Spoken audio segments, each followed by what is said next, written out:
Hey guys, today we're looking at layers.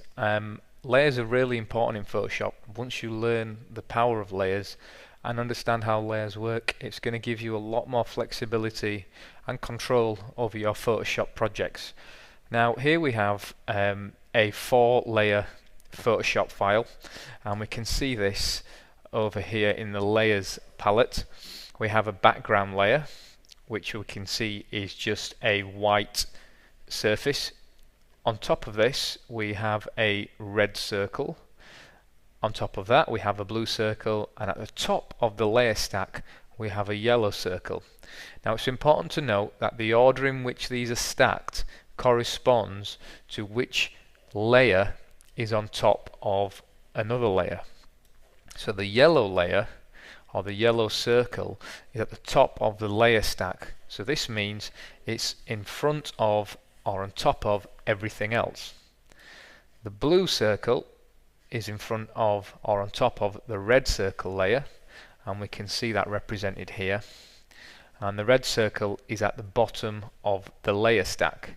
Now the beauty about layers is we can do many things to individual layers. We can change the order in which these are stacked. So let's move the red circle by clicking and holding on the layer and moving it to the top of the stack. We now see that the red circle is above everything else, and this will apply to all subsequent layers. Now what also we can do is we can turn off the visibility of a layer. So let's say, for example, we've got a Photoshop file with hundreds of layers.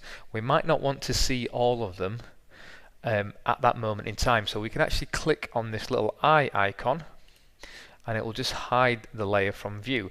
The layer is actually still there. We've not deleted a layer, we've just hidden the layer, and we can do this for any layer or any groups of layers. Now we can also change the opacity of a layer. The opacity is how much the layer we can see, how transparent or how opaque it is.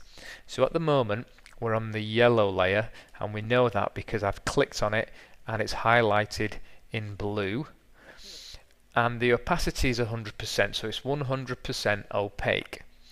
If I was to click on the opacity slider and drag my mouse to the left, you'll notice that the layer, as the percentages decrease, the layer becomes less opaque, and at a 38% opacity we can see that a lot of the blue and the red layer and the background layer is starting to come through, and we can continue all the way down until we have 0% opacity. Again, the circle is still there, however the opacity is 0%, so it's totally invisible. Okay, so having this kind of control over individual layers is fantastic, and it'll become apparent why it's fantastic later on when we look at a project in which we have different layers. So we can change the opacity of a layer, we can change the order of a layer, we can turn a layer on or turn a layer off. We can also create a new layer. We might want to add another circle of a different color, so let's do that. Now first of all, I'm going to click on the top of the top layer because I want to apply my new layer on top of this, and if I come down to this icon here, it says create a new layer. I can also go to layer, new layer, but this palette here is going to give you a quick shortcut. So I'll just click that and it's made a new layer, and it's called layer 1. Now there's nothing in this layer, and we know there's nothing in this layer because we have this little checkered effect, and anywhere where you have a checkered effect it means there's nothing there. We can see on the 3 circle layers we have our circles surrounded by total transparency. So let's click back on our top layer. Let's add something to this layer.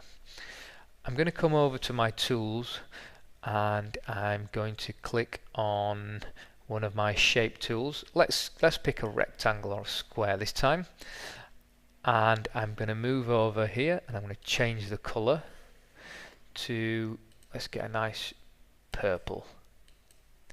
So now when I click and drag my new shape, you'll notice I have a new shape layer. Don't concern yourself too much with what all these boxes are. This is just a shape layer, and it's at the top of the stack. Now once again, I can turn this on, I can turn this off, I can move the order of this shape layer, I can reduce the opacity of the shape layer, and I can physically, by using the move tool, I can actually move the layer anywhere within my background area.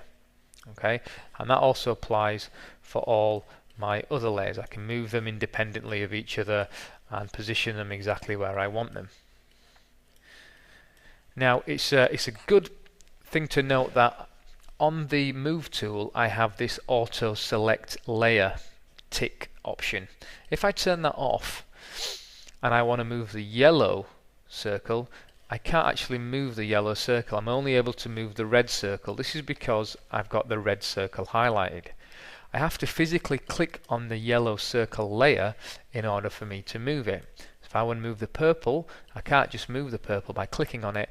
I've got to select the layer first.